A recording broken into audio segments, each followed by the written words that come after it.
All right. Hello and welcome to Food and Wine. My name is Tyler Adams, and I got three different wines and wine and food pairings, if you will. And to start things off, my little background right here is from a movie called Sideways, starring Paul Giamatti and Thomas Hayden Church. But I actually haven't seen this film. I just found this picture online, and I thought it looked pretty funny. So yeah, we're going to jump right into it. So, here are the three wines I've selected and the three dishes that will pair with them underneath. So, on the far left, you have the Ruffino Chianti, and paired along with that is a margarita pizza. Get more into all this later. But up next, we got the California barrel fermented Chardonnay from the Creamery Winery, and that's going to go with some crab cakes and a nice cream sauce. All right. And then the last wine I got right there is uh, a Vino Verde. Sorry, from Santa Verdina, I believe. Yeah, in Portugal.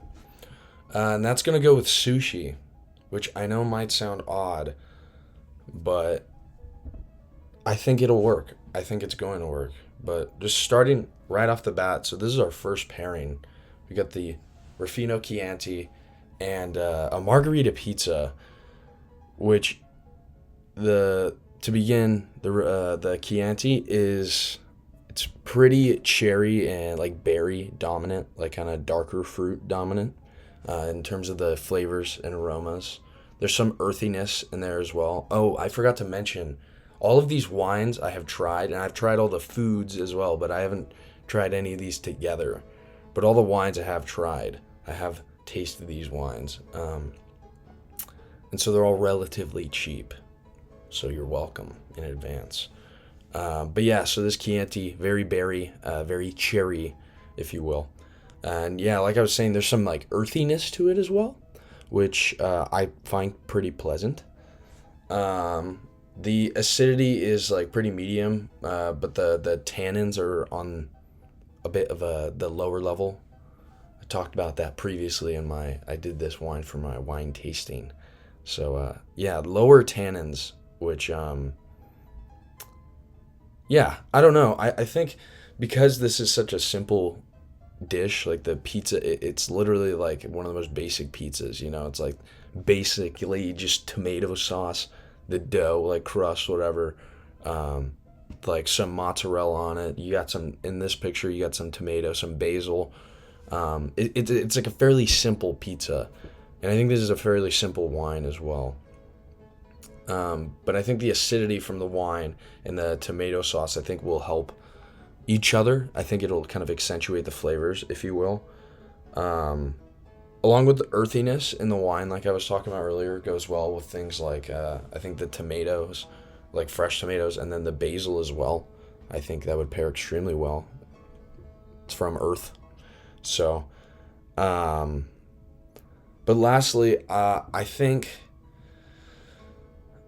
while this wine doesn't have extremely high tannins by any means, um, I do think that just tannins in general would benefit mozzarella cheese greatly. I think just tannins and mozz, it just sounds like a great combo to me. I feel like like the richness of like mozzarella would kind of counteract tannins. And so I just think this would be a pretty simple, easy pairing. Probably pretty cheap too. But it's one that I definitely would try. I probably will try eventually, to be honest. Um, but yeah, without further ado, I'm gonna move on to our next pairing, which is the Chardonnay from Creamery, which is a pretty good wine. I thoroughly enjoy it. It's like decent body. There's it's sort of creamy, which is sort of weird to me, but I enjoy it. Kind of reminds me of like cream soda, sort of. There's like hints of vanilla, but mainly there's like this like butteriness to it. I think that's like a lot where the like cream aspect comes from. Um, but yeah, in the creaminess is pretty prominent in both flavor and aroma, which might be surprising. Like, how do you smell creaminess? You do. Um, but yeah, I mean, other than that, there's some. I think there's hints of tropical fruits in there. There's like I said, there's some sort of vanilla. I think to kind of give it that cream soda sort of feel. Um, but not an extremely complex wine. Like I said, they're all pretty cheap wines. So, um, but yeah, up next is, well, not up next. The pairing with this wine is going to be these crab cakes with some nice sauce on top, or maybe sauce to like dip them in. I don't know if this picture has it on top, but crab cakes, super rich in flavor, right? Along with that sauce, I guarantee is rich in flavor. Um, there's sort of a natural sweetness to crab, which I don't know. I really like crab. I think it's quite delicious. And then the sauce will add sort of like a buttery kind of depth, which, like I was saying, this is sort of especially for a white wine, it's pretty like buttery, more buttery than you would think. And I think the creaminess of the sauce and that like butteriness of it would pair really well with like the creaminess of the wine. Um, I think the acidity in this wine as well would help kind of counteract the richness of this dish. So something that like this might feel like kind of heavy typically, but the wine could almost like, because of like the acidity being a big part of it, I think it could kind of counteract the richness and sort of be a kind of palate cleanser in a sense. Um, yeah, I don't know. This sounds like a pretty killer combo to me. I like this. Crab cakes are a little more bougie, a little more high end than like a margarita pizza. I feel like. Well, I don't know. Maybe. Yeah, I'd say it is, but like I don't know. I guess it's up for debate. But I think this would be a great combo for like little like appetizer thing going on here. You know, just some crab cakes, a little bit of Chardonnay, little 1-2 combo. Um, and then yeah, I mean the only other thing I'd say about this is that the like subtle fruits that I was talking about, like the kind of tropical fruits that you get from this wine, I think would pair really well with just the natural sweetness of the crab. I can envision that working pretty well. But I mean, that's pretty much it for this wine. So I'm going to be moving on to our third and final wine from Santa Verdina, Portugal, of Little Vino Verde. And I drank this wine the other day, and it was pretty good. It's very light, it's very crisp, very easy to drink. As Amanda would say, it's a crushable. And yeah, it definitely has some prominent like green fruits in there. Green apple for sure, probably some pear. And that's very present and prominent in the aroma and taste. It's like I said though, this is also like it says in this picture right here, uncomplicated.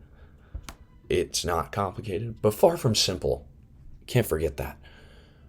Uh, I also remember this was also a pretty cheap one. I think I got it for like $12, which is solid. And sushi can range in price, you know? You can find some decent sushi for not too expensive. Um, but yeah, I think that, I mean, sushi is like what, rice, fish, I mean, some other stuff on there, seaweed. Um, I just think like the freshness of sushi and it's sort of like oceanic flavors. Whoa, fly. Um, I think the like kind of freshness of like the sea would pair really well with this wine. It's a like I would say it's like a refreshing wine. Like I don't really think of wine as something that's like refreshing. It's not like, oh, I'm so parched, I'm gonna drink a glass of wine. It's more like an experience and like I don't know, like a sort of something you do and you like appreciate the moment. It's not like just drinking a cup of water. Um, and so I feel like in terms of wine, I do feel like this is a bit more refreshing, and sushi is kind of like a refreshing kind of a dish because it's like, I mean, fish is just really light. And yeah, I feel like the acidity too in this wine would also be a pretty good palate cleanser, like I was talking about with the Chardonnay. Uh, so you could kind of just like, boom, eat a roll of sushi, or not a roll, like a piece of sushi, little sip of wine, and I think they would just greatly complement each other because I feel like the citrusiness of this wine as well, like from the green apple, would it helps balance like the richness of the fish along with like the creaminess of the avocado that you can see in there. And it adds like a sort of zest to it, if you will, like a squeeze of lemon almost. And like I said, this wine is very easy to drink. It's pretty light body, pretty low, like lower alcohol content, which I think it would be ideal for something like raw fish, which I know for a lot of people is a little, like as it is, like raw fish is like a little scary to dive into that pool already. And so drinking alcohol with it is like doubling down almost. Uh, but I think this is a great combo if you're not going to rock some like sake, trying to be a little more romantic as opposed to traditional, I suppose. Uh, I think this is your move. I think this is the way to go. And the wasabi and ginger as well, giving it a little like kick if you're into that kind of thing. I think it would just work out very well. And I think if you're scared of this combo, face your fears. But that's pretty much all I got for these wines. Thank you for watching. What you're looking at here is a movie from 1955 called The 7-Year Itch. Once again, they got some wine here. Looks like a white wine, I would guess. But yeah, you got a Marilyn Monroe right there. Thomas Ewell. Come on, can't go wrong.